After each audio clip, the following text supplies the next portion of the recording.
got me locked in on cup though. Cocaine in my nose, there got rose in my cup though. Started climbing my pole, she got me locked in on cup though.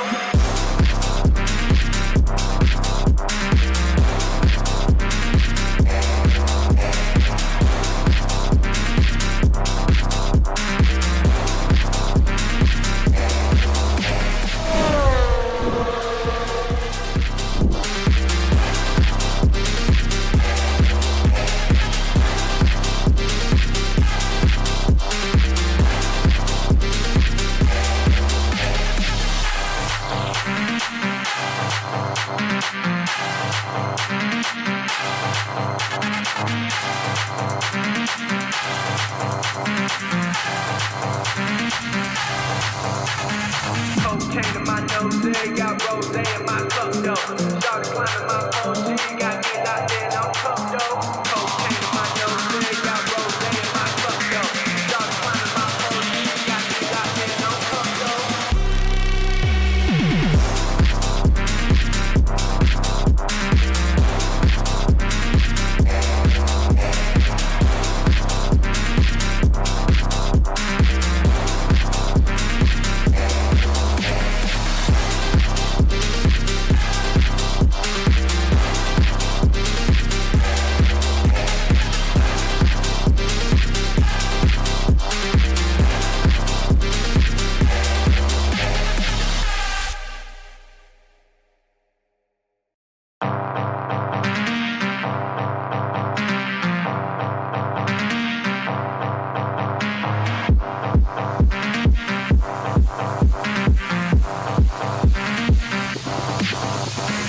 Cocaine in my nose, there got rose in my cup though.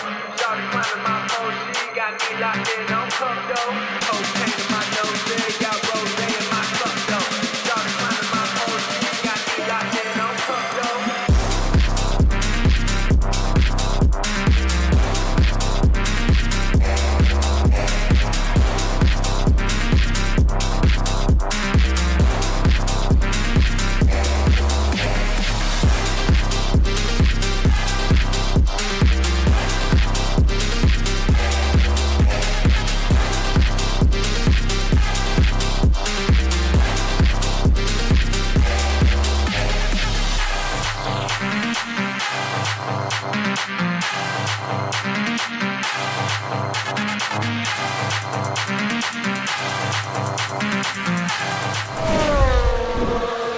Good evening, everybody. Welcome back to PSGL. George Morgan here and Jack Gannett. All the lights are currently lit here on track, and it is go, go, go! Donoso with a crafty maneuver up the inside. Masterclass from the Chilean. Crucial championship points on offer here. Judo countdown, Danny Berezne. Longe has done the job. This is for the win between these two. Freddie Rasmussen wins the United States Grand Prix. Alfie Butcher wins for the first time ever. Lucas Blakely takes the championship. It's Barry Borman. Jarno Opmeer is your champion.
are. Welcome everyone and a very good evening to PSGL PCF4. This is season 37, where myself and my co-commentator are making our first appearance this season here, round 2 at Miami. I'll be your host for tonight. My name is Mitska and I'm here for the rest of the season, hopefully every race, with Max. Max, how are you doing? I'm very good, Myth. It's should be a very exciting season ahead of us. Of course, we had the first round last week, which, of course, me and Nathan casted. Glad to have you back here, Myth. And I think you might be missing one or two races at the midpoint of this season. But for the rest of those, we should have some fun together. Yeah, we've got some really, really good races up ahead. So, of course, last week we're at Silverstone. I'll let Max fill you in on that in a moment. But we've got quite something to still look forward to if we look at the calendar. 12 races in total this season. Also the first season that we do award an extra point for fastest lap and for pole position as well, by the looks of it. Of course. Yes. Yeah. And yeah, so 12 races. We had Silverstone, today's Miami, and then we still have Austria, Spain, Hungary, Japan, Saudi Arabia, Mexico, Belgium, Monza, it's Qatar for round 11, and then our season finale in Brazil. So quite a few nice races to look forward to. Which one are you looking forward to the most, Max? I am quite looking forward to Austria next week. That should be very, very fun with the racing that was shown in Silverstone, how close drivers can get to one another. I'm also looking forward to more near the end of the season, the likes of Monza and Brazil. Of course, Brazil, your classic championship finale circuit. That is really a track where everyone can have a way to find their way up the order. It's very good for overtaking. And of course, with the way the slipstream is at the moment, you can easily get a nice healthy slipstream all the way down to the center S's, then into turn 4 and get a move done. And then for Monza as well, that's just going to be a slipstream festival. We could maybe see 4 or 5 wide heading into turn 1 at times. So that's going to be exciting to look out for. But I would say this whole calendar is really strong. Not really any weak points here, Myth. So yeah, I think we've actually got almost a perfect calendar on our hands.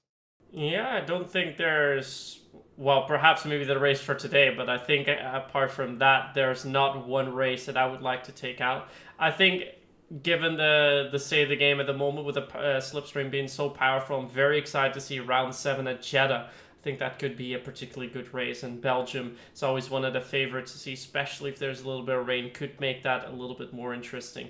So really looking forward to those. Tonight we have Miami though, but before we give you some more information on that, let's take us back to last week when you were there with Nathan, when we were at Silverstone. How did that go, Max? It was a very, very eventful race. Of course, Jeremy Gallinaya took pole position, so he led the championship heading into that first round. And off the line, he kept the lead. And then it was more of a DRS train race. I mean, you had Gallinaya and Grosjean swapping places pretty much every lap at one point, and they were just swapping for position. And then the strategy game played in. You had Gallinaya, Schumacher, Humphreys, and then you also had Grosjean as well, all going on a soft-medium strategy where you had the likes of Alexander Dimas on the alternate medium-soft. Dimas, when he come out of the pit lane, I think was down in about 7th place, 40's way up through the order, caught up to the leading quartet of Humphreys, Schumacher, Dimas, and Gallinaya. 40's way through with Grosjean and Schumacher having a battle, which helped Dimas get past the pair of them. Then on the final lap, it all kicked off. So Dimas heading down into Brooklands at Silverstone, went to the inside of Gallinaya, got the move done. Thought he might have won it from there, but Gallinaya did not give up. He fought back through that middle sector on the run up to Stowe, managed to get the DRS and move straight up into that race lead once again. So he achieved pole position, he achieved the race win. Can he do the same here? Let's look out for Jeremy Gallinaya this evening here in Miami. Yeah, so by the sound of it, was quite a good race last week, and that's only promising to see what's going to happen here, the race tonight in Miami. For me, it's interesting to see Alexander Dimas back, because when I first started casting the F123 game, We saw Alexander Dimas in PCF4 made his way up to F2, I believe. And now in the F124 game, we see him back here in PCF4. So he is definitely one of the people to watch, one of the title contenders. Jeremy Gallonay being a great driver. Daniel Gottschalk we've seen in the later stages of F23 and PCF4 as well, doing extremely well. So there's a lot of drivers out here that we should keep an eye out for. But unfortunately for tonight, we have a couple drivers that are missing. I believe we have a maximum of 14 drivers only tonight, as quite a few were absent.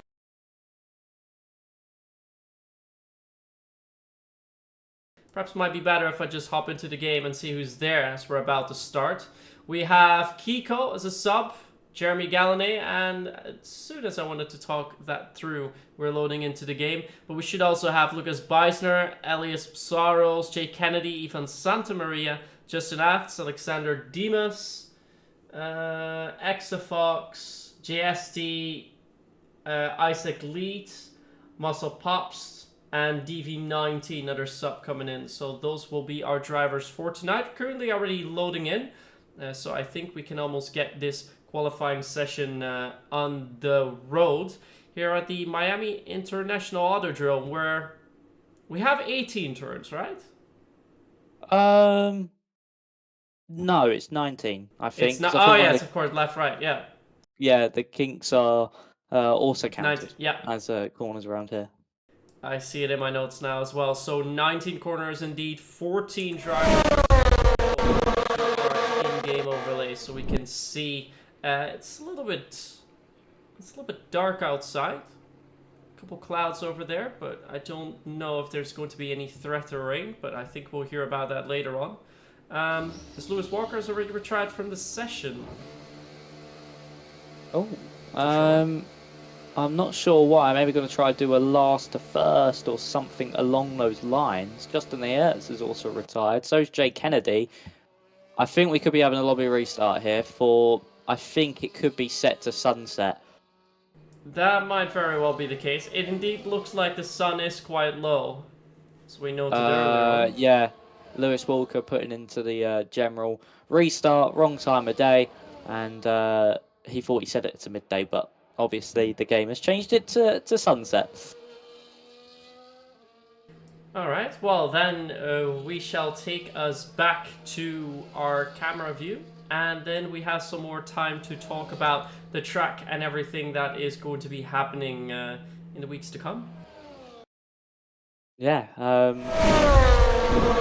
JSD's getting ready to retire and I don't even think, oh no, damage is on. I was going to say, I just saw JSD hit the wall and not get any damage, but he did it again and lost his will. But yeah, I mean, this circuit is going to invite some good racing. That middle sector will kind of just maybe hinder some of the overtakes we see in some of the battles at certain points during this race this evening, because of course that middle sector very technical, very twisty, can't really go side by side through there after turn 12, so that's really gonna maybe kill off the racing slightly and could mean that drivers going for audacious sends can't get the moves done. But it should be an interesting race. Of course, you still got that final one, the first sector, where slipstream will play a big part and you can follow quite nicely, get that DRS down those back straights and get the moves done. But yeah, this Miami circuit, it will promote good racing. Drivers just have to be careful through that middle sector, and track limits could also play a big part, especially heading over that chicane. Yeah, we've seen that before, of course, in Sector 1 as well, the very fast left, right corners that we see there. Really have to be careful there that you don't pick up the track limits. And of course, the DRS zones, 3 DRS zones that we see in total. The first one with the detection after turn 8, with the zone leading up from turn 9 to turn 11, which is at the start of Sector 2. Then we have another detection after turn 16, with the zone being there on that backstretch all the way up until the braking zone into turn 17.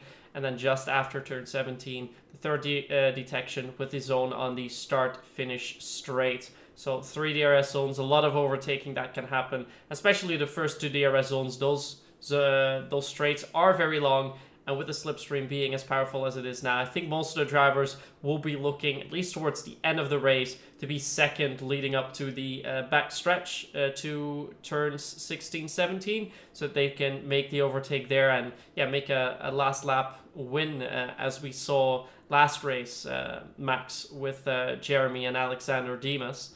So that is something we should keep an eye on. And aside from that, there's not too much to call about the Miami International Autodrome, really.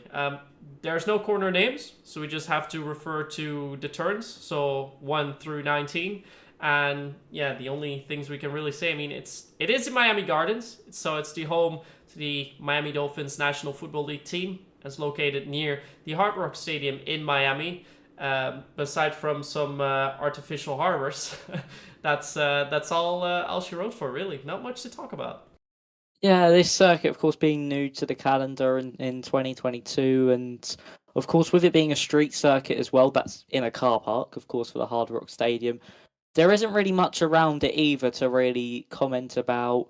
It's not really got many unique characteristics, or as you said, corner names that have any meaning. So there's not too much to talk about, and there's not really been too many exciting races in real life. Maybe you could count the one that happened this year in 2024 where Lando Norris won. But other than it being located near the Hard Rock Stadium, there's nothing really going for it. So, of course, it's going to be definitely a battle of who can be P2 on that final lap, as you mentioned. We're probably going to see a lot more of that on this game with the way the slipstream and everything is at the moment. So that's certainly going to be something to look out for as drivers. Maybe just sitting behind, say, a lap or 2 laps before the final lap, or even drivers in third place going for that lunge on second place, risking dropping that time to the leader because they know they'll find that way back with the slipstream, and just an overall bigger fight for second place in those closing laps than there is the lead. And then, of course, they'll focus on that final lap, get the lead, and hopefully keep there. But again, like Silverstone, there is a late DRS zone, a long back straight, which could, say, if second place sends up the inside into turn 10, gets the move done, they could then be fought back against and unfortunately lose that race win, like we saw happen with Alexander Dimas and Jeremy Gallinaya last week. So we could maybe see that again. It's going to be interesting to see. Of course, high risks of safety cars as well around Miami. But yeah, not really much going for it in terms of circuit facts. But overall, it should provide some brilliant final lap racing. Yeah, and that is definitely the thing we should look out for. Now, in the meantime, we are back in the lobby, so we're just waiting for everyone to ready up. We have to change the weather as well. Weather will be set to dynamic. In case the lobby restarts, that will mean indeed dynamic weather. And of course, have to change the time of day, which was now more at sunset, but should be at the correct setting so that we can ensure the optimal situation for the qualifying here today. 14 drivers, as we mentioned. I'll go through the names once more for you. So we have Kiko stepping in, making his first season appearance. Then it's Jeremy Gallinier, our championship leader, Lewis Walker, Elias Psaros, Justin Axa Fox, Lucas Beisner, Ivan Santamaria, Jay Esty, Isaac Leet, Jay Kennedy, Marcel Paps, Alexander Dimas, currently second in our standings, and DV19, who I believe is also one of the stand-in drivers. So, pretty solid lineup, even though we're missing quite a few. But I think then again, this is one of the races, judging the whole calendar at least. If you have to miss one, I think drivers would prefer to miss this one. But it also opens up an opportunity for the drivers that are struggling to score points a little bit more to at least score some good points here and to propel them into the rest of the season. Yeah, it certainly can, and can really help boost the driver's confidence, as I mean, it could even give the likes of Gallinaya and Dimas to extend that championship lead in this one if they turn up to every Grand Prix. So if you're up the top of the championship, it is one of the races where you can be like, you don't still really want to miss it because you're in a championship fight. And these points, say if Jeremy Gallinaya wins again, can really hurt and have a big impact, say later on in the season. You could lose out by 1 or 2 points and you know exactly where you've lost those points, and it was here from not turning up. So for the drivers further down the order, they'll be like, yes, I can get some points on the board, maybe increase their confidence. But if you're further up, your likes of Grosjean, of course, Galanaya and Dimas, who are here, but your likes of Grosjean, Schumacher, of course, you're going to be like, I've missed out on some big points here, and overall it could cost them at the end of the season. But JSD is going to be our first driver out on the circuit, and it will be our first driver to have a proper qualifying lap here this evening to tackle the 5.412 kilometre circuit, which then equals 3.363 miles, which will have 29 laps on in our main race here this evening. Yeah, so 29 laps, so we're going to see this qualifying session will be 16 minutes and 45 seconds more, as we're currently watching JSD, who's the first one out on track. Of course, we're using the F1 World cars, as they seem to be a little less prone, it might be the DRS as well, but the main issue is that, of course, the cars are not yet equal, so we have to use the F1 World cars to get rid of that advantage.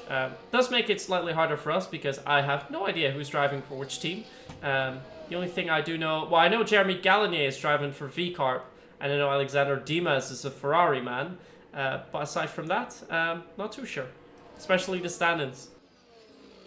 Yeah, that is really what makes it difficult to really know who's driving for what team, because of course you have the 2023 cars, but drivers might be putting those on. But JSD is about to start his first flying lap here this evening in Miami, the first lap of the session. So down into turn 1, down to 3rd gear, then chuck it wide for turn 2, then through 3, which you want to try keep majoritively flat as you head through turn 4. You then go into the fast left, right, left of turn 5. There we go for JSD, down to 6, down to 5th, through 6, then 7, which then doubles up as a left-hander here for 8, down to 3rd gear, back on the power as he short shifts up to 4th, use all the curb on corner exit as he now drives down this long straight. It was a really good exit, might get a nice little bit of slipstream there from, I think that was Ivan Santa Maria, as through 9 and 10. As he's going to go late on the brakes at 100 metres. Get the car down to 4th gear, clip that inside curb, run it all the way out wide, hug this inside wall tightly to then get a good run through turn 12, up into the Mickey Mouse chicane of 13 and 14. Use all the curb he possibly can, but JSD using too much curb through there, invalidating his lap time. Who else is on a lap behind him? There's Dimas, but I think there's someone further around. Lewis Walker is one of them, so we might as well stay on board with Lewis Walker. So he's heading through the chicane, unlike JSD, is able to keep it within track limits. DRS will be open down this back straight, of course, a little bit further on, just after you get past this road, just before, sorry, you get past that Rolex sign above. So DRS open here for Lewis Walker. It's a late braking zone, easy to lock up the front left or lock your rears into here. Make sure you hit the apex, which he does quite nicely. A big slide though on corner exit for Lewis as he exits the corner. Elias goes up into 1st place, but here comes Lewis Walker. Can he dethrone him? No, he cannot. So the benchmark has been set by Saros, 25.172, closely matched by Alexander Dimas. Only 11 milliseconds between the pair. Yeah, we see Kiko heading into the pits. DV19 still being on his lap. He's now in the 2nd sector. Marcel Paps is about to start one. Jeremy Gallinier also now in the 2nd sector. If I look around, Exafox down the back stretch, but I think Isaac Lee, no, he's invalidated. And Santa Maria is in Sector 2. Let's stay on board, at least for now, with Exafox, as he's the first one to cross, and then it will be Jay Kennedy as Exafox coming around the final corner. Good exit there on turn 17. Now going to the start-finish straight. Can he beat that provisional pole time? For now, he can't. He's at a 1:25.6, so we quickly swap over to Jay Kennedy, who's breaking into turn 17 as well, missing the apex a little bit on entry. Better exit, though, for Jeremy Gallinier, as he currently goes quickest, only by just a bit, beating Elias Psaros. Jay Kennedy also going for 1:25.6, only 4,000 slower than Justin Out, and it's still Marcel Paps and Ivan Santa Maria. First, Ivan Santa Maria coming through across the finish line. That's a 1:25.7, as it's just Marcel Paps being on a lap. Let's see if we can get a good view of that, as we're now on board. As a beautiful black car and a little bit of blue lines. A little bit taking inspiration of both the older Mercs and a little bit of Alpine colors there. Now coming through the final quarter, how far off is he going to be, or does he come close? He comes fairly close. He goes into 6th, and after the first runs, we have 11 drivers up on the board, but it is the top 3 only split by 22 thousandths of a second. Yeah, really nicely done there from the top 3 of Dimas, Saros and Galanaya. They've really set themselves, after those first runs anyway, as somewhat in a league of their own. I mean, it's 2 tenths separating Dimas from DB19 in 4th, so the drivers from 4th place down to 11th with a lot of time to find in this qualifying session. I know Hiko is now on his out lap. He's going to be starting his lap momentarily, so he'll be the first driver to start off. I think this is his first run of the session. Don't think he came out there for alongside the other drivers, in this one. So for Kiko, this is a crucial lap just to get one on the board, because of course, as we said, very easy for track limits to be picked up around Miami, so very easy for him to invalidate his lap like we saw with JSD. So for Kiko, he's starting his run now down into turn 1, braking just as the curb starts, down to 3rd gear, takes a lot of that inside curve there. Now through turns 2 and 3, up to 5th gear there for Kiko as he then exits the corner. Very easy to drop the rear through turn 4, surprisingly. Can sometimes be like an ice rink. Through turn 5 and now into 6 and 7. Nicely done through there, using all the curbing he possibly can on corner apex. Same again there through the long left-hander and using all the curb on the exit of the corner as well. Really maximising his use of the track here. So DRS will be open as he now heads through the left of 9 as he heads down into turn 10. We're braking just at the 100-meter board there, down into 3rd gear, misses that inside apex ever so slightly, so it's going to run him a bit wide and give him too much of a tighter angle for turn 11. Now into turns 12, 13 and 14, down to 3rd gear, using all the curb he possibly can. Through 15, need to watch out for the natural understeer on exit. Luckily, it does quite well there, does Kiko, as he now exits down this long back straight. DRS is now open. Has he saved enough battery for that run to the line? It looks like he has so far, as he now brakes at the 100-meter ball, gets the car turning, locks the rear slightly, has to correct out of it, can't get smooth turning in as we now exit the corner through the final 2 corners, which are flat out until the line goes Kiko, and it's a 1 minute 25.248, closer to that top 3, but still no cigar. But under a 10th of a second between Jeremy Galanaya and all the way down to Kiko in 4th place. Yeah, it was a really good lap, especially the first couple sectors. Very strong as we're now on board with Elias Saros. Look at that. He can actually do a lot quicker. We saw that Kiko did a 29.2 in the first sector. Elias Saros doing a 29 dead, almost a 10th quicker than his own previous lap time. Which means he's right on course to snatch that provisional pole away from Jeremy Galanay. But now we saw Kiko go for a 1 minute 0.4 in Sector 2. How much quicker can Elias go here? We'll find out now as he comes out of turn 15. He is at the same, but by the looks of it, he is still a little bit quicker. Didn't lose any time on his own lap time, but it shows that Kiko is very quick in the second sector, a little bit quicker than the likes of Elias. But Elias was quicker in the final sector before. Can he do that once again? If he keeps it steady, he should go for a provisional pole. And here he comes across the line. Elias Psaros goes P1 provisionally, improves just a little bit, but does lose a little bit of time in Sector 2 and 3 on his own previous lap time. Still the quickest with a 1:25.118. But I think Lewis Walker is already on course to go quicker. Look at that, 2.5 tenths quicker as he's down the back stretch. He was on a 25.4, but seems to be on course for a 25.1. How much quicker can he go? Here comes Lewis, and it is enough for P2 so far. Huge improvement, 3 tenths up on his own lap time. Yeah, really nicely done there from Lewis Walker. I noticed that for Saros, he really had to manage his battery for that middle sector to give him enough down that back straight and onto the run to the line. I'm on board with Justin Ayertz here. He had a big correction there. On the exit turn 10, another big slide out of turn 11. He was 3 tenths up in that first sector. He's really struggling here with the rear traction of the car. Shows how much he is pushing. He's lost nearly 2 tenths in that middle sector just by that many corrections he had to make. So for Justin Ayerts. He now heads down this back stretch. He's in 9th place at the moment, just behind Lucas Besnias. At the moment, he will promote himself up into at least 7th place late on the brakes into the final braking zone. You then get the run all the way up to the start-finish line. DRS will be open across the line for Justin, and he goes up into 6th. Did find time in that final sector, but he knows there's at least 2 temps in that middle part of the lap with how much he was having to correct the car. Jeremy Galanai is starting his lap in 3rd place.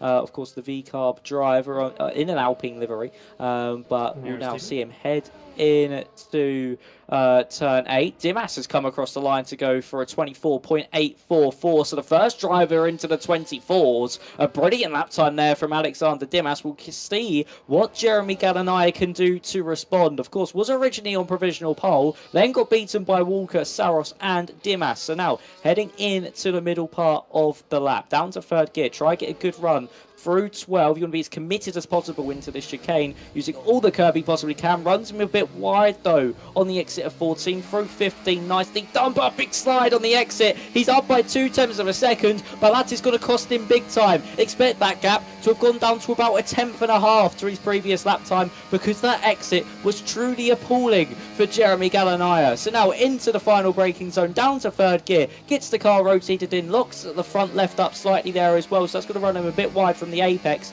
But now for Jeremy Galanaya, it's the run to the line. DV goes to 3rd, and that Jeremy Galanaya did lose an abundance of time in that final sector. Goes up into 2nd place, but will be thoroughly disappointed with the amount of time he lost, just with that one error on corner exit of turn 15. Just got a bit too hot on the power. Yeah, we did see that, and just like that, Isaac Lee comes across the line. He goes P9.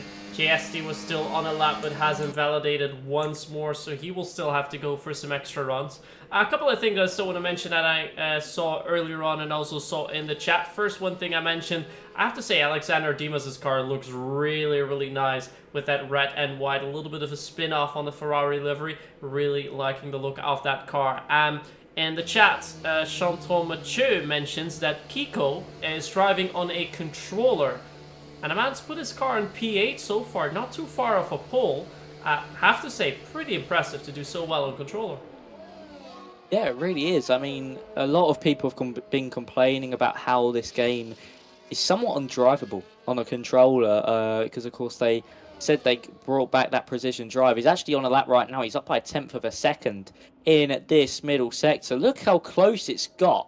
Since those first runs between this field, it was 2/10 separating 4th and 5th. Oh, but Kiko's gone very deep into that final braking zone. That's going to cost him an abundance of time, and he's decided to come into the pit lane there. Just overshot that one. But what I was saying, it was 2/10 separating 4th to 5th. It is now a total of 3 temps covering that top 10. So really, really close throughout this field. But Dimas, just with that extra arms reach ahead, that's going to be difficult for the likes of Jeremy Galanaya, Saros, and DV19, Lewis Walker, and Exafox, all to find that time they need to try and dethrone Dimas from taking his first pole position.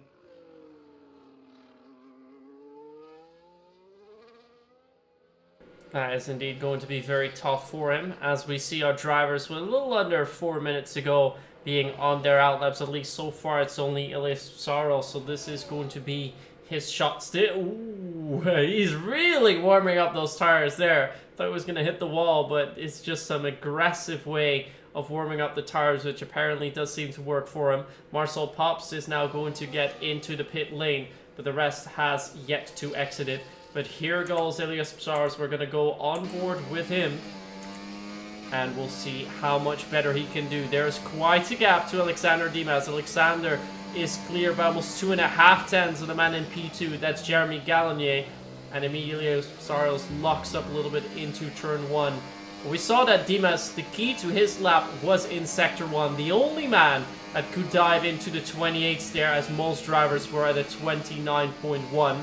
Elias really getting a lot of speed through that first sector so far. Let's see how much closer he can get. Seems to be a pretty decent exit. And he goes for 29 dead, but he's only 7 thousandths quicker than he was prior. So a good first sector. Now he needs to string along sectors 2 and 3 as more drivers are starting to leave the pits. Kiko Justin, Ivan, and JSD have now left the pit lane, and Isaac is going to join in with the fray. But here goes Elias through the Mickey Mouse section. Keep it between the lines. Do not pick up track limits. Seems to be fine so far. Good run on the exit. No spins either. But he's still down a little bit. At 1 minute at 0.2 he currently was. But seeing his lap time, I think there might still be an improvement on the cars if he does the braking, the heavy braking into turn 17 dead on, but slides quite a bit there. But did he slide too much? This is his final run, unless he's got fuel to go for, but this is it. He comes across the line and doesn't beat his own lap time. He's still in P3 for now with all the other drivers in an outlap, but I'm curious to see if Elias can go for a second run, if he brought enough fuel, or if this is all she wrote for, at least for Elias. And so far, even Santa Maria, the only one who's just started his flyer. I think that's all she wrote there for Elias Saros. Unfortunate there for him to not even improve on his previous lap. Ivan Santamaria, the slowest driver so far, with 25.7, really committed through that first sector, and a big slide once again. Really struggling with the rear here is Santamaria. He's only up by only half a tenth. That's going to get him absolutely nowhere at this stage of qualifying. So DRS will be open. It's all about his run through this middle sector, which will really find him that time. This is where now, in the lap, you need to nail. So, now into turn 10, down to third gear, straight back on the power, then hold it long through this right-hander. A bit of a correction there mid-corner. The rear of the car really is sliding out here for Santa Maria, all over that inside curb of 14. Through 15 he goes, get a good drive out of here. How much is he up by? He's actually lost a bit of time. He's only up by half a tenth. And for Ivan Santamaria, unless there was a big mistake in this final corner, which has cost him so much time, he is finding nothing at all. He's luckily just about going to avoid the traffic in front of him as they head through the final corner. It'll be DRS to the line once he gets there for Ivan Santamaria. Used all up his battery to the line for Ivan Santamaria. Lost even more time, only into the 25.6s.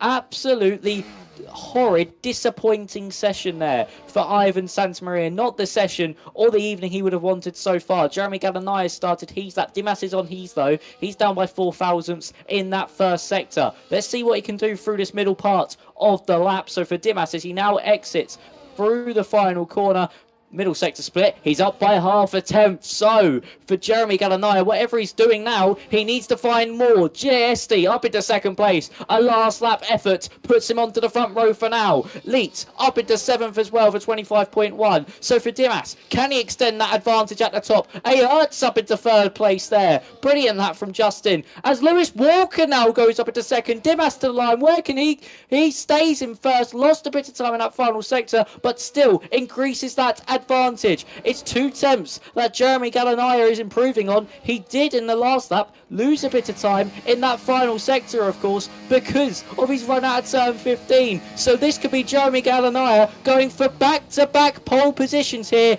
in Miami. So out of the final corner he comes now. Galanaya, can he dethrone Dimas? To the line comes the V-Carb driver, and he can! Galanaya will make it 2 pole positions from 2. What a lap at the end there to dethrone Dimas of what seemed like a certain pole, with his advantage being extended there at the end. But Jeremy Galanaya, when the pressure is on, he certainly knows how to pull the lap out when he needs it. What an amazing final lap by Jeremy. Really did not seem to be looking like anyone could beat Alexander Dimas, as he was on a couple of good flyers. He did 2 laps in the 24s, but in the end what matters is that quickest lap time. That goes to Jeremy Galanaya, 124.717, a 10th up on all of his competitors, 2 tenths up on a man in P3. That is Lewis Walker, but so far it looks like Jeremy, Alexander and Lewis are a couple of drivers that we definitely need to look out for, because they had some pretty good results around Silverstone as well. But it's 2 poles in a row for Jeremy Galanaya. Let's see if he can also make it 2 straight race wins in a race when we head into the full race in Miami. But before we go there, we take a quick break with a mid-race ad roll.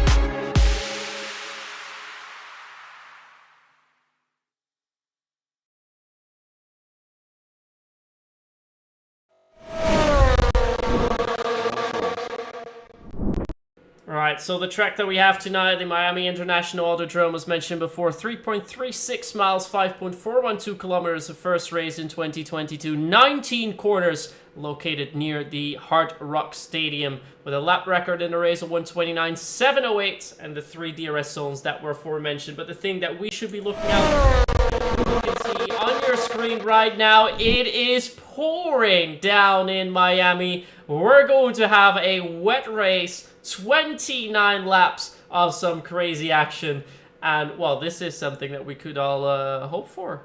This is good. Yeah, we said that middle sector was difficult, didn't we, Myth? But this is going to add a whole new challenge to it. And I've just looked at the race director. Everyone's going to be starting on dries. So that's going to add a bit more spice to that first lap, wouldn't you think, Myth? Well, someone in the chat is mentioning, I think there's a bug, dry tires only available. I don't see anything yet in the Discord chat of F4. I thought that was an F2 only glitch. I don't know if... I personally believe that was only a glitch in F2 cars. But we're about to get underway, so Myth, take us away. Well, it looks like we are on dries, and with 5 lights on, we'll be on our way, and the drivers are off the line in the wet indeed. They're still pouring down on the field. I think most of our drivers will be on the dry tires indeed. Mediums and only softs for Kiko. So this is going to be extremely tricky. Look at him tiptoeing around the first couple of corners, and it's Jeremy Galanet who's held on to pole position. Kiko trying to make up some positions. But Alexander Dimas already hounding down on Jeremy, but needs to give him a little bit of space going into that first sector. Kiko now dropping back a little bit onto P11. It looks like Jeremy has survived the first storm for now. We head on to the back straight. How much speed can you get here? And what are the drivers going to do most importantly? Can you stay out on the mediums? Or do you need to go in for a pit stop? But look at how powerful this slipstream is. Here comes Alexander Dimas on the inside. Down the inside, but he does not make that move, Stig. He knows that it is too risky with the weather and also the strategies that will come into play later on. Tire preservation is a key point, but I'm still very curious to see if the drivers are going to come in or not, because even though there's quite a bit of rain, it doesn't seem like the drivers are struggling too much, are they, Max? No, they're really in this tricky crossover period. I think that's why the game started them on dries, because there's not really any puddles forming on the circuit. The only thing you can really see is just the rain on the track. So they're in a really tricky spot here, are the drivers. Do they decide to come into the pit lane, try the intermediates, as Jeremy Galanet goes really deep into that final corner, and this could allow Lewis Walker to capitalise, but no, just no traction out to that final corner. Of course, Galanet is the first driver to test the conditions, as he's the first driver around the circuit. ST to the outside of Lewis Walker. Lewis Walker breaks later. ST manages to slot in just in front of Exafox. Elias Saros is into the pit lane. Is he going on to a set of the intermediates? Yes, he is. So driver to look out for is Elias Saros, because he was now really the guinea pig for the rest of the field. But look at them through that first sector. Look how less committed they are compared to just the qualifying laps ago. And they're just really having to creep their car around. But I don't really think that Saros his intermediates will be too optimal, because I feel like they'll be overheating too much. So this first part of the lap is really where we get to see Saros. And at the minute, it's looking like no, but then he's finding a bit of time through here. But really, those intermediates still look very treacherous. So at the minute, I think we could be on level pegging. Yeah, I think it's quite equal so far. We saw him come out of the pits. The gap was 18.6 to the driver up ahead in P13. That's Isaac Leet.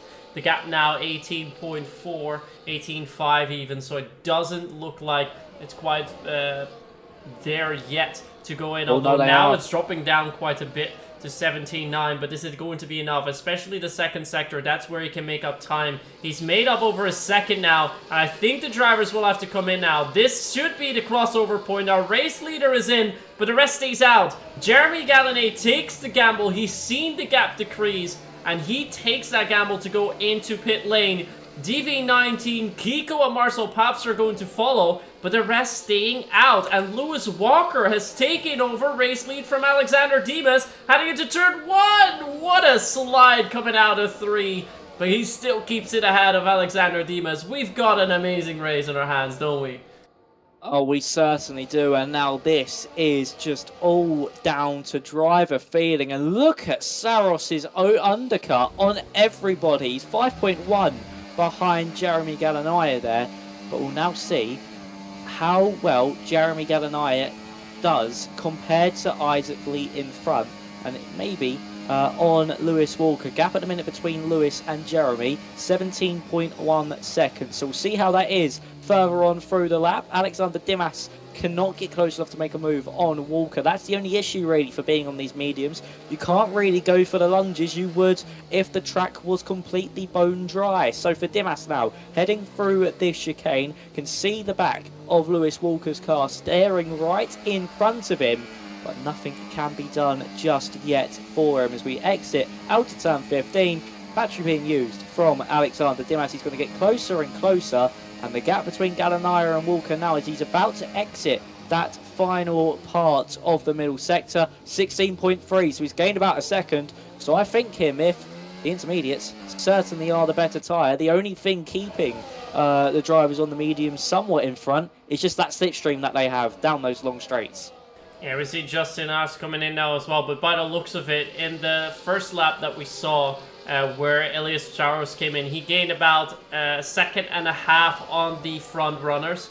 Now we saw Jeremy Galanay take it to the pits. He gained about 2 seconds in the previous lap, but that's all. I mean, the gap was 12 seconds at the start of this lap. Now they've crossed the line already. The gap to Isaac Lee is 9.7. It's still coming down a bit, but you also have to wonder, I mean, the guys that are out there on the inters, you're gaining quite a bit now, but you're not gaining enough to get rid of the disadvantage, which is taking a pit stop. And if it's going to continue raining like this, if the difference is only going to be a few seconds, I mean, you have to take a pit stop at some point. So the other drivers might as well just stay out, wait it out, in case it doesn't get worse. So strategy really is going to become an important factor. We do see the drivers start to struggle a little bit more, though. And I'm not sure how much longer they can keep on. The gap, remember, Jeremy Galanay, Isaac Lee, that's what we're watching. It was 10 seconds at the start of this lap. Jeremy is now heading into the second sector, and the gap's already come down to 8.2. So I think slowly but surely the advantage is going to become bigger and bigger. And I think at this point, especially with the gap just now, Jeremy Galanay being this big, I think the drivers up ahead have to think, okay, we have our box now, or we're going to stick through with it. But some drivers may have to take the gamble now, although they do seem to stay out on track. Blesnaya with a big slide there out of turn 16. But I think with the way these drivers are going on the mediums, the rain is definitely going to lighten up at one point during this race. But the thing is, look at Galanaya. He's at the fastest lap of the Grand Prix. And over the course of this lap, he's of course had the tyres warmed up more. He's gained another 2 seconds on Lewis Walker in front. And he just is slowly chipping away at the gap between himself and Isaac Leet. And at the minute, it looks like that track is just getting worse and worse. So Galanaya is going to keep finding more and more time on those front runners. But of course, it does look like it's going to go back to dries soon, hopefully, for these medium tyre runners, because of course that's why they're sticking out. If it was just going to remain raining the whole race, you would expect them to come into the pit lane at this moment in time. But for now, Lewis Walker still leads the way on lap 5 of 29. A frantic start to this Miami Grand Prix. Difference in tyre strategy, difference in weather choice, you would think, for these drivers, and what they think is best, as Alexander Dimas now under pressure from JSD. He's had a horrid middle sector, has Alexander, as now we see Dimas versus SD to the inside line. You would surely think SD will go. He's going to look to that inside line later on the brakes than Dimas. He's going to slide into the corner. Luckily, he was able to keep the car under control there as Isaac Lee gets past Besnaya. But SD, with the traction out of the corner there on the inside, able to get past Dimas. And Dimas now down into second place after Galanaya boxed. He was in the lead. He's dropped 2 places since then. And Lewis Walker still leads the way. This time, though, from JSD in second. Yeah, in the meantime, we also saw the overtake from Isaac lead onto Lucas Beisner. Good overtake from Isaac onto the backstretch. And as we now have the leader, the gap to leader set on our screens, we can see by how much that is decreasing. The drivers have just come across the line. The previous lap, the gap to leader Jeremy Gallinay, Lewis Walker, was 13.5. Now across the line at 11.5. So they're gaining by about 2 seconds a lap. The rain seems to have disappeared. The rain is starting. No, the rain's still there here, at least at the backstretch. But look at the first sector. I didn't really see that much of the rain. So I'm not sure if it's starting to decrease already. But the advantage seems to get less and less, at least in the last couple of laps. So we have to keep a good eye on those gaps. So far, Jeremy Gallinay has made up 7/10 in this lap. But how much more can he make up for? Now, at least, it looks like JST is the quickest man on track, because he has brought that gap down onto Lewis Walker. It's now only 6/10, and on the backstretch, he might have an opportunity to go past if he wants to lead this race. Yeah, really can. Of course, we saw in real life in Silverstone the McLaren's coming alive in these sort of conditions on the medium tyre. And I don't know if Jay's actually driving for McLaren this season, but he's in a McLaren livery car anyway, and he's coming alive in the mixed conditions at the moment. Jeremy Gallinay has found about a second and a half so far on this lap. Really needs to just find it on that exit, which he does. It's really the corner exits where Gallinay is finding that time, but only found 1.3 seconds that time, so not as much of an advantage gained.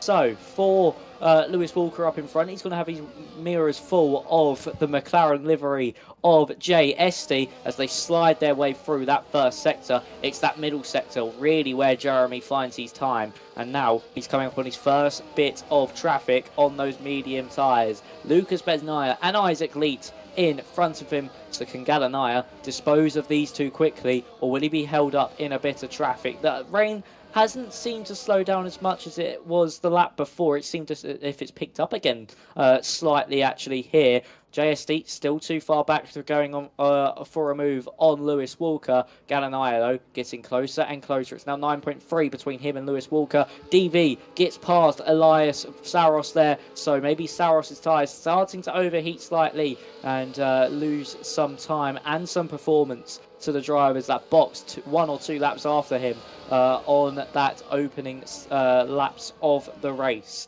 So for Gallinay, it's 8.7 seconds. He's got the slipstream as well, so this is going to help him gain even more on Lewis Walker. So can he get past Besnaya? He's using that battery. He's going to pull to the inside line. It's Jeremy Gallinay. There we go, late on the brakes, gets the move done. Nothing Besnaya can do. And Jeremy Gallinay moves up into 8th and passes the first of the 8 medium tyre running cars. Yeah, he's starting to cut through the field now, but it's now also going to get more and more difficult as he has to overtake. He's already hot on Isaac Leet's tail, but he will need to dispatch him as quickly as possible to try and cut down that gap to Ivan Santamarian 6th, which is about 4 seconds further up ahead, but only seems to be a matter of time before Jeremy is going to get past him. Let's see if we can get a different view from that with the TV pot camera as they now make their way into Sector 2. A little bit struggle on the exit for Isaac Leet, so that should be smooth sailing for Jeremy Gallinay to go with the overtake onto Isaac Leet. Here he comes. Ivan Santamarian has dispatched Jay Kennedy up ahead, but now down the inside Jeremy Gallinay goes. Can brake a little bit later on those inters and makes that overtake stick. Now back into 7th place, but the gap up ahead still be invisible there. And if we look at the leader intervals, is 7.2. The gain is starting to come down a bit. It was about 2 seconds, then went down to 1.7, and steadily decreasing to 1.5, now about 1.3. The gap now still 7 seconds to the man in front, Lewis Walker. But it looks like the drivers that have stayed out so far have taken the right decision, at least for now. Yeah, I think that gap has mainly decreased as well because Gallinay there was stuck in traffic, so that could be why the advantage weren't as much, but he is still finding an abundance of time on the likes of Jay Kennedy and Lewis Walker at 6.6 across the line. this time around. So we'll check the gap once again when it comes down to lap 10 of 29. But Galanaya really does find his time through this first and final and middle sector. So the Alpine livery car, who actually drives for VCarb this season, on the intermediates, the first of those intermediate runners, and the only one to have caught up to the back of these medium-tired cars so far. It's 5.8 between Lewis Walker and Galanaya as they exit out of turn 7. And you can see further up Kennedy trying to go for a move on Ivan Santamaria, but not going to be close enough this time around. And Lewis Walker really just controlling the pace of these medium runners out front. It's 5.9 now between Galanaya and Walker. But Walker has really done well here, I would say, Myth. He's really controlled that pace, and JSD was getting closer to him, but then he just pulled out that gap again. So really a lot of confidence in the car in a minute for Lewis Walker. Yeah, it seems to be quite steady so far, but in the meantime we also see Jeremy Galanay starting to close up a little bit more. As you mentioned, with 6.6 coming across the line now at the backstretch, has been cut down to 5.4, so he's still still decreasing the gap, I should say, by more than a second every lap. It's getting close to 1.5 again here in this lap, so still on the quickest start with the rain still coming down, but you have to wonder how long will those intermediates last. Although now, coming across the line, gap 4.7 has taken a bigger chunk out of it there, so perhaps was indeed the back markers, not really the overtakes he had to make onto Isaac and Lucas that has cost him a little bit of time. He's now very close up to Jay Kennedy, and after that Ivan Santamaria. So he's still improving, he's still on the best start, he's still the quickest man on track, but still has 4.5 seconds to go before he reaches Lewis Walker. What a daring move down the inside! He can't make it stick just yet, but he's alongside and he's gone through. What a move by Jeremy!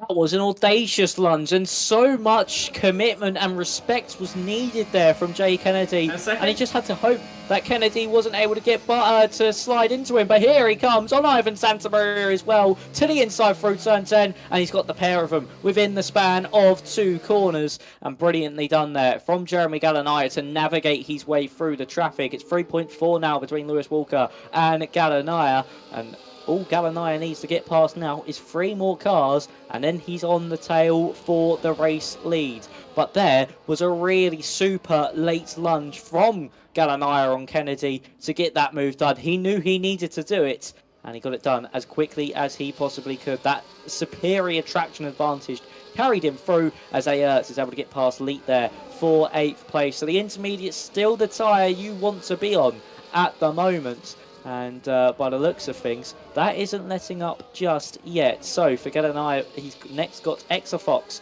on his list of bounty. His bounty list, you could say, in front of him, like a hitman at the moment, just picking them off one by one. And for Exafox, he'll have his wing mirrors full of the Alpine livery, Jeremy Galanaya. But we'll see how quickly he can get past Exafox here. Will it be a move into turn 10, or will he have to wait all the way through that middle sector and just lose and bleed a lot of time to Lewis Walker in front?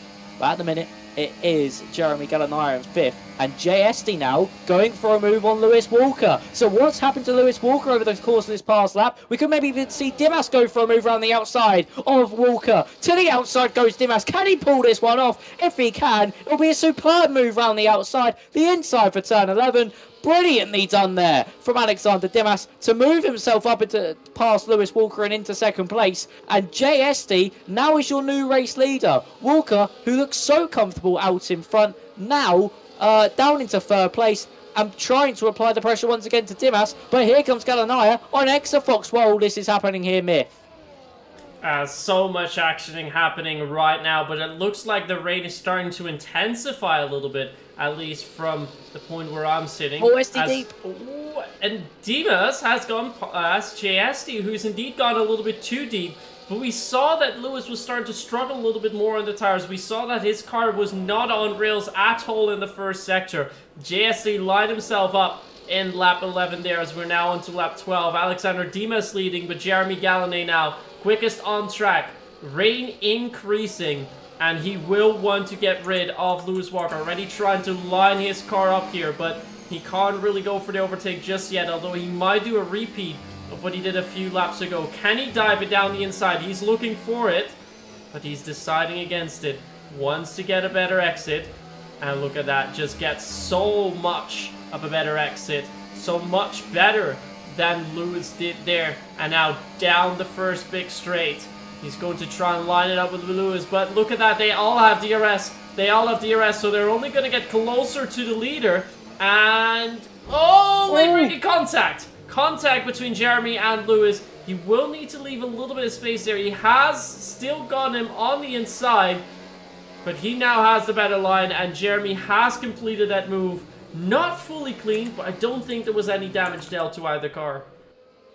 No, it's just the sheer braking distance that they have compared to one another. Galanaya can go so much later on the brakes than the guys on the mediums. Here comes JSD, fighting back for that race lead he held just a lap ago at this point. But Dimas going to try and hold it round the outside. Here comes Galanaya, closing at a rate of knots. Luckily, that wasn't an airplane crash between the pair. But look at the traction Galanaya will get out of this final braking zone. Now up to the start-finish line. Had to back out of that one there. All would have been squeezed off the circuit. So smart there for Galanaya. No, he can take his time with this one because he just has that superior advantage at the moment. So Galanaya is going to be trying to set up Dimas here. Gets past Jay Kennedy. He's moving his way up the order. Expect to see him passing the likes of Fox, Ivan Santamaria and Lewis Walker very, very shortly.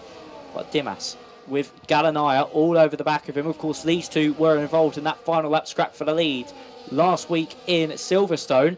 DRS is enabled here, Myth. The track is getting quicker and it's getting drier, so that means these mediums might be better within the next few laps. The DRS open for Jeremy Galanaya. This could have come at the perfect time for him though. DRS open, using all the battery he can. Can he get one? Can he get two for the price of one into turn 10?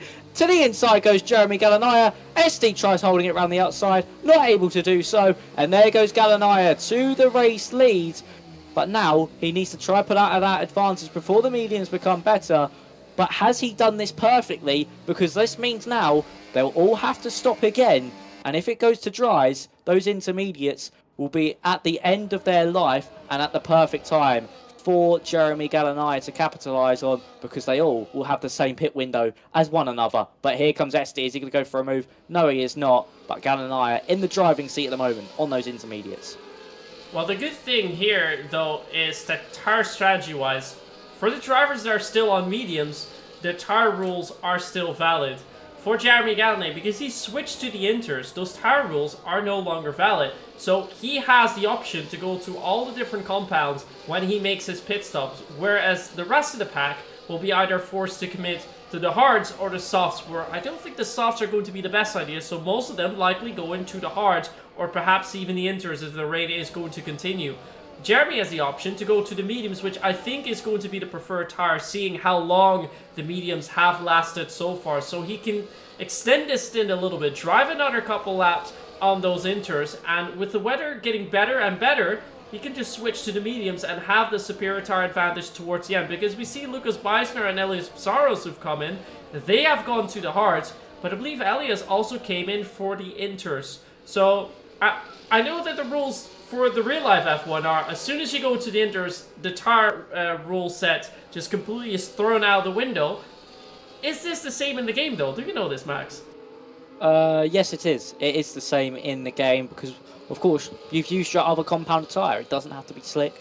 And it was a bit like what happened at Silverstone. It was, of course, Piastri did medium, intermediate, medium. But, yeah, so that rule is in the game. But the rain has completely stopped. So for Galanaya, if he boxes now, it would be a little bit touch and go if the mediums can make it all that way. So he might have to extend for another lap. But no, into the pit lane he comes now. Same with the likes of Dimas, SD and Exafok. Lewis Walker is going to go for another lap. But what does Jeremy go on to? He's into the pit lane. He's going for a set of the hard compound tyres. He's not fancy in the mediums. He's just going to play it safe on the hards. And we'll see what everybody else goes on to. It will surely be the hard compound tyre for everybody else. But that couldn't have come at a better time there for Galanaya there, could it, Myth? used the intermediates to his advantage, went for that alternate strategy, and he's still in the net race lead, even after making an extra pit stop than everybody else. Yeah, that is pretty impressive. Definitely went into the pit at the right moment. Had some superior race pace there. Must have been a blast overtaking almost the entire field. Then still staying out on top. And just when you've completed your overtakes, you can go into the pit lane to swap to your tires that you'll be on for the rest of the race. We're now pretty much at half race distance. Our race leader is still Lewis Walker, but Ivan Santamaria started to catch up onto him, only 6:10 separating them. Although our net race leader, of course, is Jeremy Galanet, followed by JST and Alexander Dimas, who are all within a second of one another. But I think we can only imagine that Lewis is going to come in now. The rain seems to have ceased by now, at least here in the back straight. I don't see any rain coming out. So the track is going to get drier and drier. Nobody is on the inters anymore either, and I don't think we're going to see more wet weather tires. We're not going to see any more rain. And yeah, Lewis is going to come in. Ivan Santamaria is going to stay out for an extra lap. Not sure if he wants to risk it onto the softs. I don't think he wants to, but he will have a slightly tire age life advantage towards the end of the race. But let's see where Lewis and Jay are going to come out in comparison to Jeremy Galanet. They will definitely come out behind, but the big question is how far? Yeah, that is the big question. Can they keep with this top 5 battle? It does not seem so. They're going to come out behind Aerts here, I think, is Lewis Walker. Besnaya up into, fastest lap there, for him. He's down in 12th place at the moment for him. But now, the thing is, Jeremy Galanaya, that was timed perfectly when the rain stopped. But the only issue he had is he weren't able to break DRS. There's a yellow flag in the background. That is for, I think, Elias Saros. Yes, it is. He has looped it on the exit of turn 2. But he wasn't able to break DRS from JSD behind. So now for this whole race, the remainder of this Grand Prix, the 13 laps we have, he's going to be under pressure, not only from him, but Dimas and Exafox as well. Lewis Walker gets a move done on Justin Aerts. He managed to get that one done quite nicely with the DRS before the braking zone, and he moves up into 6th place there. Nicely done from Lewis Walker. But for JST, he's now in the playing seat. He's now exactly where you want to be with a lap to go in this Grand Prix. So he can just sit behind. No need to rush a move here. But it looks like he is. He's going to go to the inside with the DRS. He's ignored exactly what I just said. And he's gone up into the provisional race lead. He wants those laps led. Oh, and heartbreak for Santamaria. There's actually contact between SD and Galanaya. Galanaya tapping the back there of SD. But for Santamaria, he's gone too fast into the pit lane. 10-second time penalty for him, as we now see Galanaya all over the back of JSD, not able to get the move done. Dimas is losing time though to the top 2 in front, so maybe Galanaya and SD can somewhat try and make a break for it over the course of the next few laps.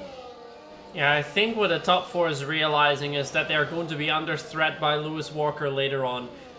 He is only 2.5 seconds behind now, but if he manages to close up that gap, they are going to battle a guy who is on fresher tires. Might only be a lap, but a lap might still matter. So, I saw something come off there. Elias Saros has DNF'd, but that of course was not his car. Not entirely sure what came off there. Perhaps it was just a sign that they drove over. But yeah, look at that. Lewis Walker, the gap that we just mentioned was 2.5, has now cut down to 2.2. So he is catching them. 2.0, 1.8 even. Lewis Walker rapidly catching the men up ahead. And JSC has actually managed to break the DRS as Exafox has overtaken Jeremy Galanet. He's been pushed back onto P4. So this is something the drivers really have to watch out for. They will be under pressure by Lewis, but the man who's done it best so far is JST, because he's got a lovely 1.6 gap. If he can keep this gap, he won't be under threat by anyone, and the rest will just be fighting for P2 here. That piece of debris you saw come off a car, Myth, it was off Alexander Dimas. Dimas with a missing end plate on his wagon, and Jeremy Galanaya is just going backwards. I think he's got too much downforce. He's also missing, and he's missing both end plates, I think. Here is Galanaya, so he's now going to be struggling as well. I don't know if there was contact further up. I was looking at the Lewis Walker battle as you was as well.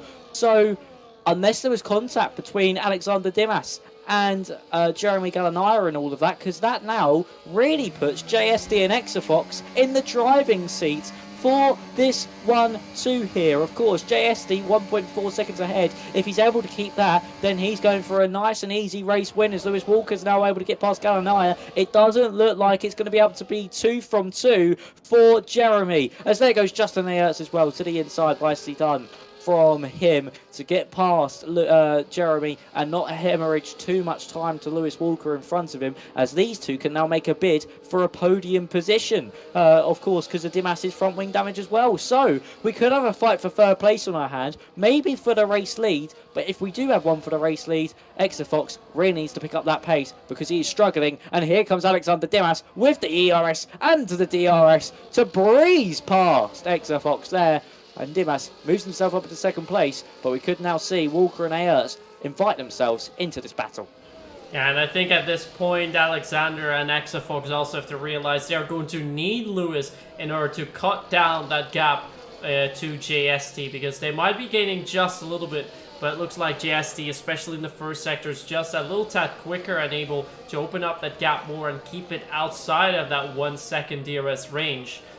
Lewis Walker is trying to get into Exafox's range, at least for a time being. As Dimas, look at that, he's now losing quite a few tenths here in the first sector. Lost 4 tenths in the first sector to JST. That is what a missing front end play does, as well as Exafox is going to catch up with him once more. So let's go to Exafox. We'll go for the overtake here onto Alexander Dimas. I can't imagine him staying behind, and he indeed won't. Pulls along down the inside and gets that overtake done, but they will need to help each other to try and close the gap to JST. That gives them an opportunity to still win the race. If they don't, and they allow JST to break away, then it's going to be smooth sailing for him to the race win, as DV19 picks up the 3-second time penalty for track limits.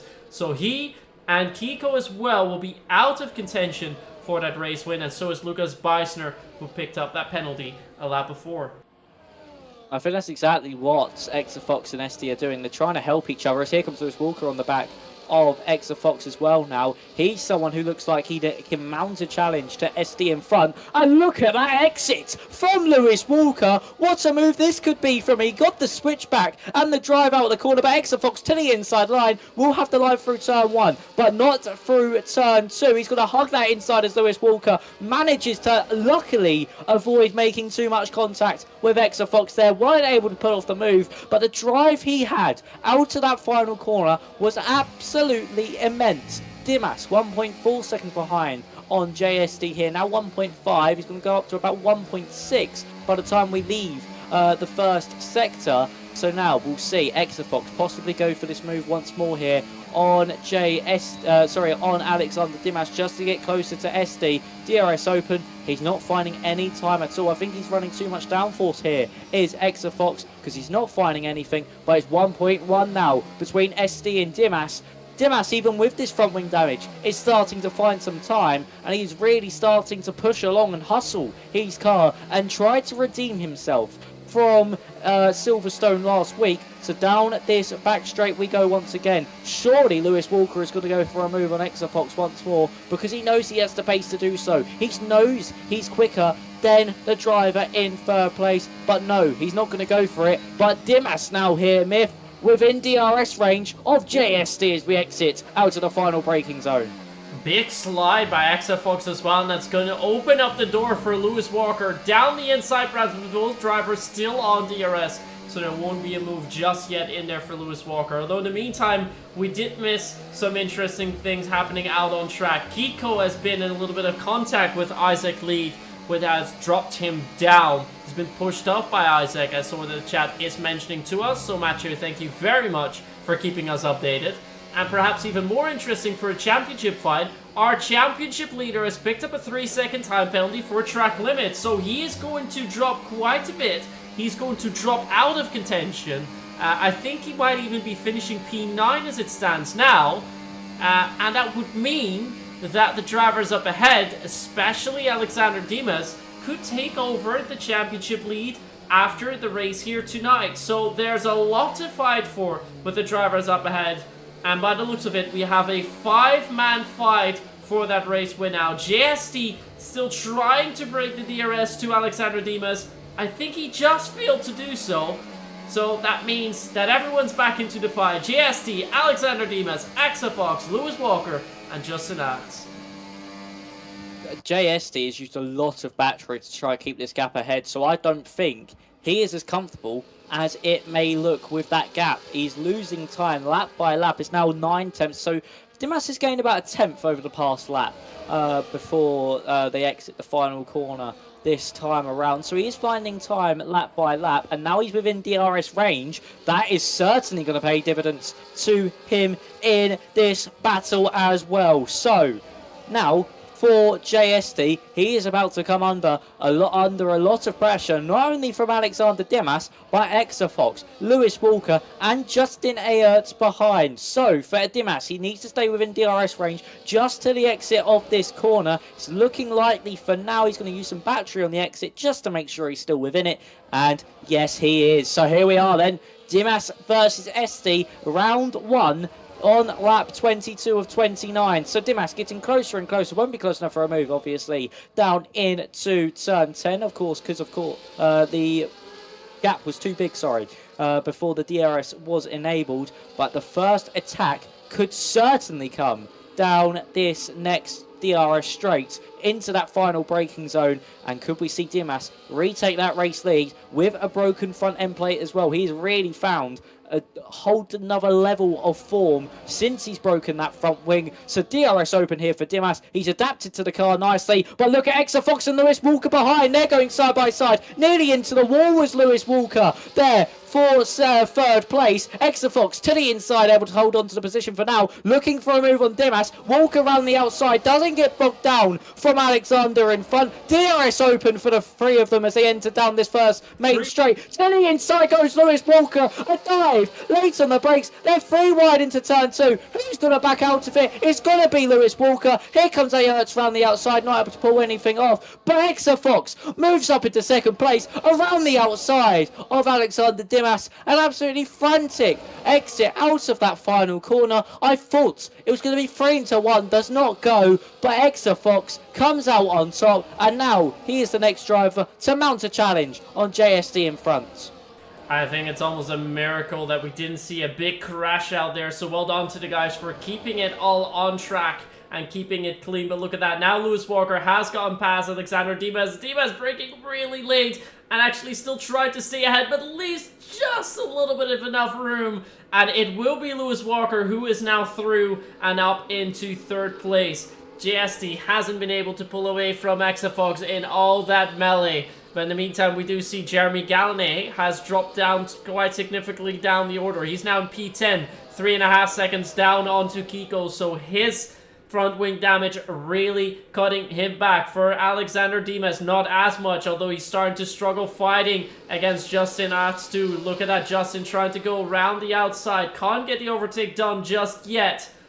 And it looks like it is still clean for the time being. But will Justin try and go for the move here? Just now, he's trying to have a little bit of a cheeky loop down the inside, but knows he can't make that move stick. So we're going to go back to the front of the pack. JST still leading us. We're lap 24 out of 29. But we're going to see a 5-man fight all the way down to the wire. DV19 even joining in with the fray. But with himself having that 3-second time penalty, he's all but sure that he's going to finish in P6 tonight. Perhaps not on track, but after results come in, it will most definitely be.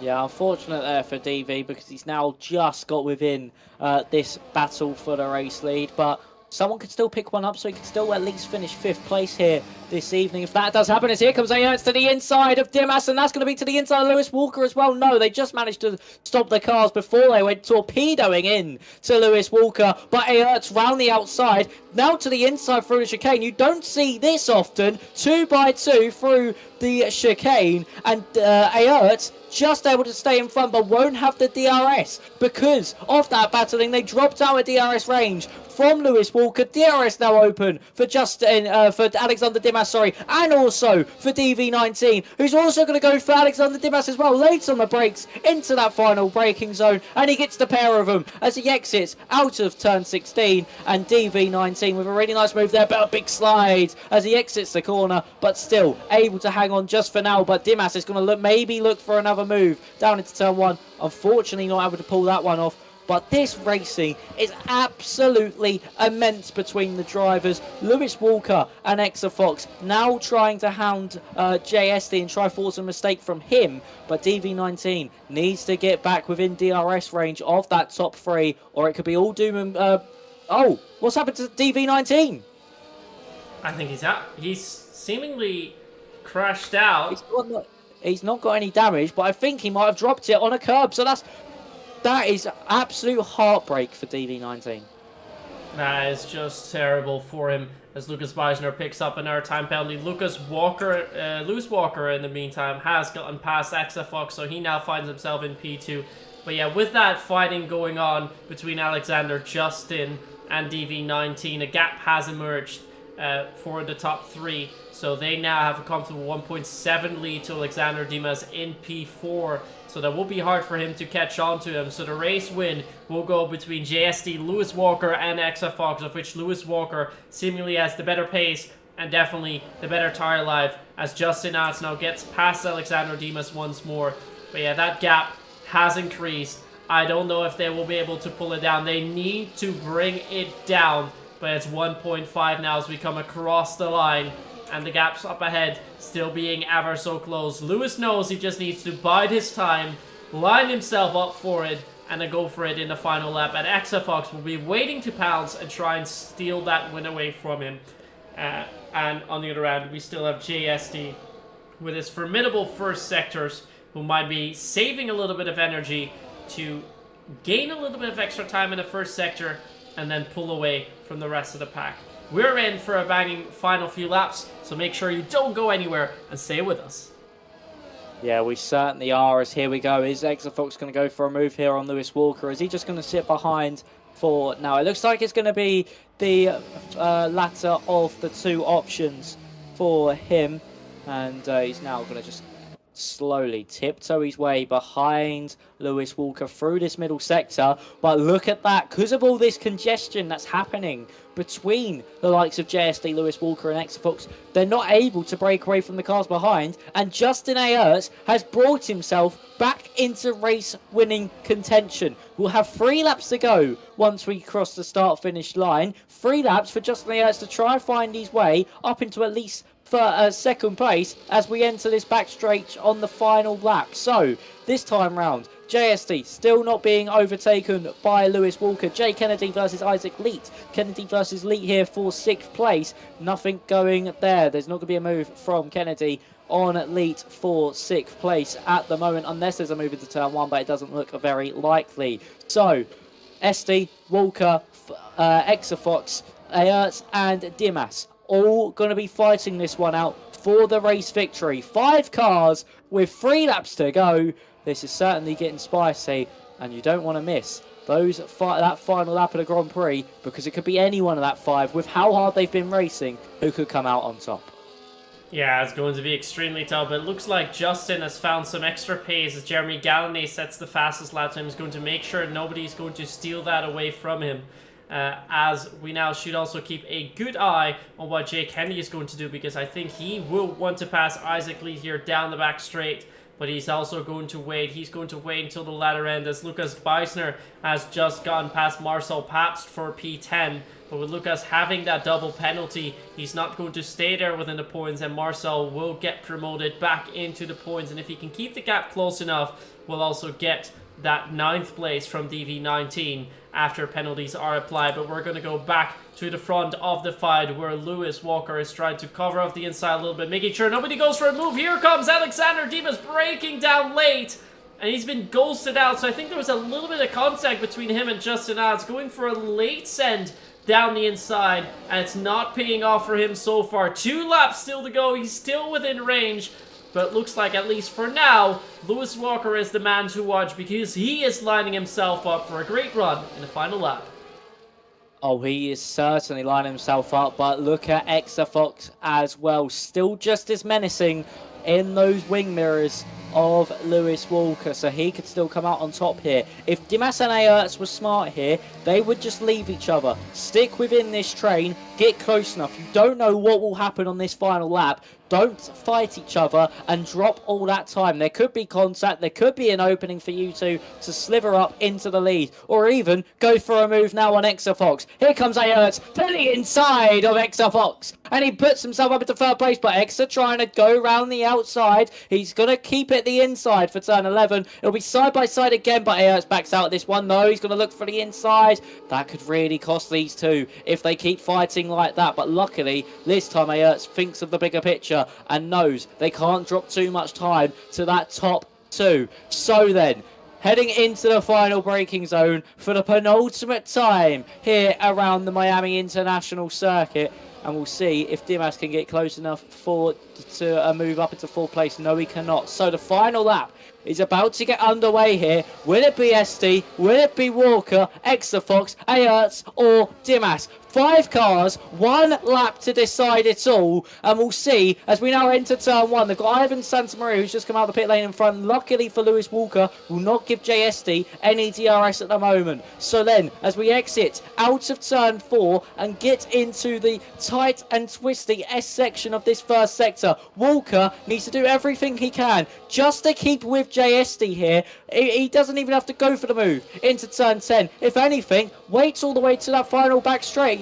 But Exafox, we're forcing him into a move. Jeremy Galanaya with the spin there. Further back, that's unfortunate for the championship leader at the moment. But here we are then, on this final lap. Walker getting closer. Exafox getting closer to Walker. There goes Walker to the inside of JSD. He was forced into that one from Exafox. He moves into the race lead. And Exafox now run the outside of JSD. This could be crucial for the lead of the Grand Prix at the end of the race. We'll now see Exafox and SD. SD gets a 3-second time penalty now. Now dropping down into 5th place at the very least. But now, as we exit out to turn 15, SD, Walker, Fox, also Aerts, you can't count him out either. DRS open for all of them as now drive down into the final corner. But I think Walker is just going to be able to hang on here. Yes, he is late on the brakes, but a big moment. That's going to allow SD to the inside of Walker. Has he just lost it in the final moments of this Grand Prix? Side by side to the line, it'll be Walker who wins in Miami. Another frantic final lap here in PSGL F4. And this time, it is Lewis Walker, the man who started the lap in second, finishes first. And for once, after last week, staying in second place on that final lap and getting the move done early paid to Lewis Walker's advantage. That was also close, but the extra fighting going on there allowed Lewis to get just a little bit of a gap. Had 6.5 tenths going on to the back straight, and that was just enough, even without breaking himself in turn 17, to keep that lead. But even if he had been overtaken there by JST, he would have still been promoted up to the race win. It will be Lewis Walker who picks up the race win here tonight. Great fighting done by Exafox and Justin Arts as well, who'll be completing the podium. And Alexander Dimas, with a 2nd place last time round, will now come home in 4th. And he might actually pick up the championship lead there, as Jeremy Gallané is not going to score all too many points. We're quickly going to skip the podium ceremony so we can see who ended up here. And here we have our full results. It is fastest lap for Jeremy Gallané, but that is not going to count, although he will get that extra point for picking up pole position. The full points go to Lewis Walker, Exafox P2, then it's Justin Arts, Alexander Dimas, JST, Isaac Leeds, Jay Kennedy, Kiko and P8 on that controller, DV19, and rounding up the top 10 will be Marcel Pabst.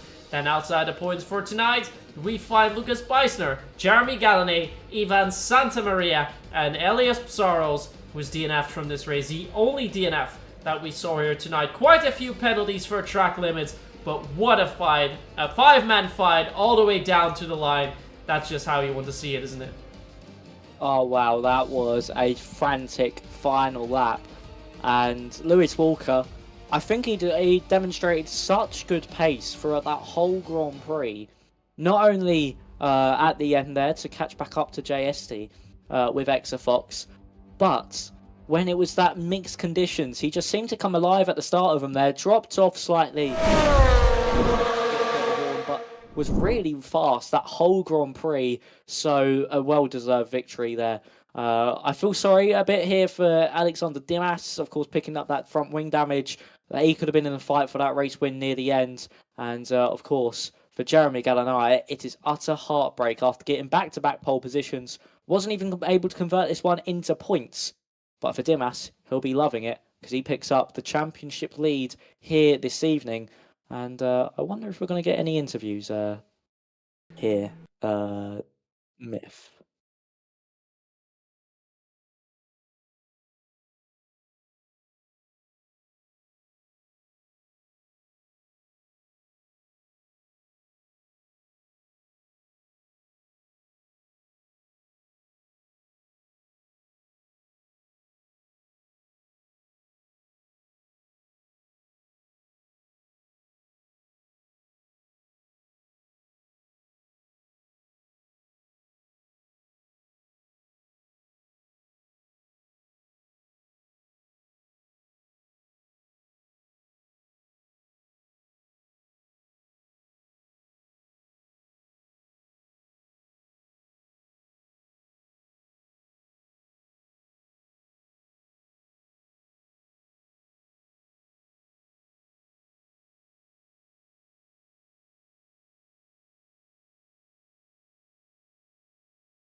Yeah, we are.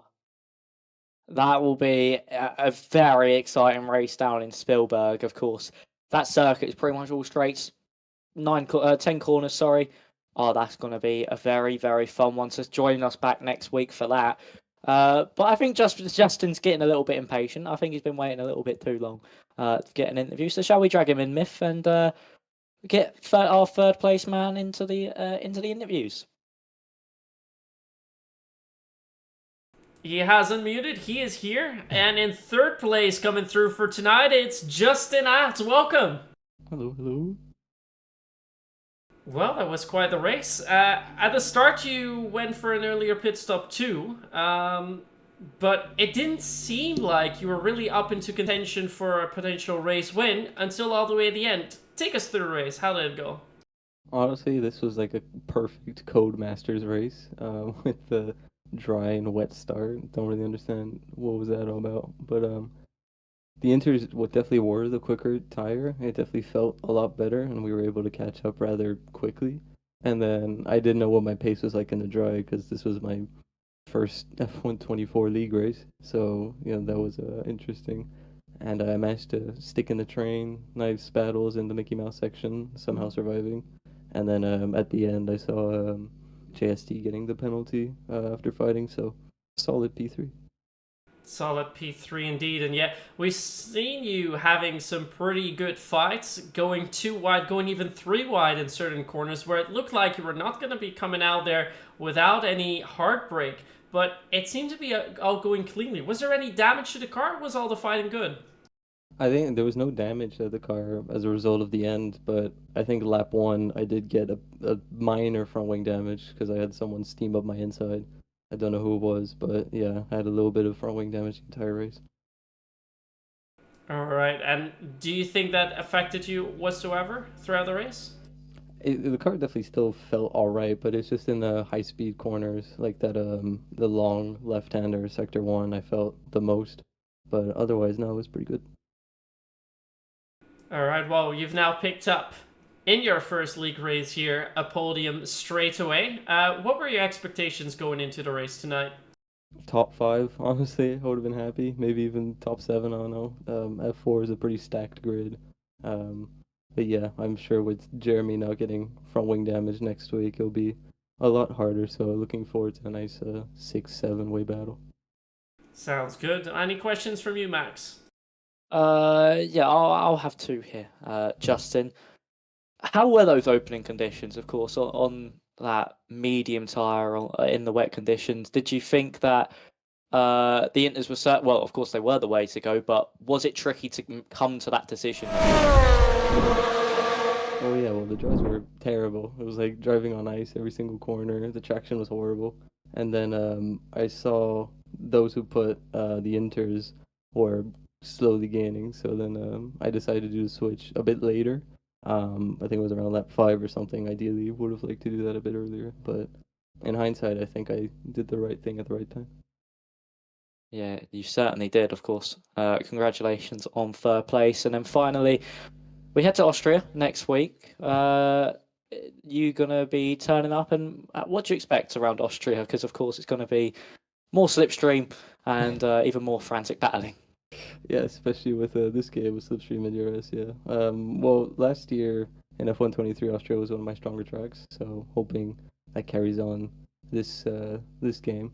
But like you said, it's going to be DRS chicken every single lap, and I'm not looking forward to that final lap if we all happen to be within a few seconds of each other. Yeah, it's certainly going to be crazy, that final lap next week. But yeah, congratulations, third place, Justin, and that's going to be all from me. Well, thanks, guys. Yeah, thank you very much for joining in, and that also means with that third place that you pick up tonight, you're going to be on 10 points. If the results stay as they are, you'll be only 10 behind our new championship leader, Alexander Dimas. So perhaps we will see you some more inside the commentary box here throughout this season, and see if you have any shot at being around the top 5 drivers here this season. Hope so. Thank you, guys. Alright, so that was our little interview with Justin As. In the meantime, nobody else has joined us in the waiting room, so I think back to our camera screen. I see in the meantime that Alexander Dimas has commented on the front wing damages that he picked up. Looked like Jeremy Gallagher got off track, then hooked onto him when they got back onto the track. He hit the wall. He lost one front wing end plate. Jeremy Gallagher losing both of his front wing end plates. That sent him all the way down the order for Alexander Dimas, who was a bit struggling more. And yet Jesler also having a little bit of issues with that. But I think aside from that, we haven't seen too much more contact. Although Kiko, I think it was with Jay Kennedy, as Chantal Mathieu mentioned in the chat, that he had a little bit of contact with. But we didn't really see any big incidents. Only a couple of wing end plates being lost. Might still see a couple of driver inquiries, stewards inquiries for that. That might see a couple of results twisted on, at least lower down the order. But I think for a top 5, it should pretty much stand, don't you think? Yeah, I think so. The only bit that I think could be under review, it could be JSD's penalty. Of course, going side by side through that chicane, but they might class that as just 2 hard races going into a chicane where it's very, very tricky, and neither one wanting to back out. So I think that's the only bit that could be a tiny bit under review that JSD might want to get removed, but we'll have to wait and see. But other than that, I think for the top 5, should be all good. All right. Well, with that, at least that is everything that I wanted to talk about. I'm not sure if you have anything else to talk about. Otherwise, we'll tune us out for tonight. No, that's going to be pretty much it from me. I just want to quickly say thank you all for watching, and yeah, thanks for the support. Of course, me and Myth appreciate you guys tuning in. It boosts our numbers, and yeah, it just brings more notice to the drivers that may not be as quick as the esports drivers, and just shows how good racing they can provide and what to expect maybe with these drivers in the future. Yeah, and I think with what we saw tonight, there's definitely quite a few drivers that can go for the title here tonight. Of course, not only our new championship leader, Alexander Dimas, also Jeremy Gallagher, although perhaps he had a little bit more of a disappointing session here at Miami, but still the only driver with the pole position so far this season. And also Axel Fox doing extremely well. Now Justin Outs picking up his first podium of the season. JSD also doing very well. So a lot of drivers to watch out for. I think we'll be in for a very good season. Next week, we'll be back on the Red Bull Ring in Spielberg. Another great race to continue on. And where tonight we only had 14 drivers, I think you can only guess we'll see quite a few more appearing on the grid next week. Thank you so much for tuning in, and see you all again next week 8 p.m. British Standard Time, 9 p.m. Central European Summer Time here on the PSGL YouTube. PCF4 will be back within a week. See you then.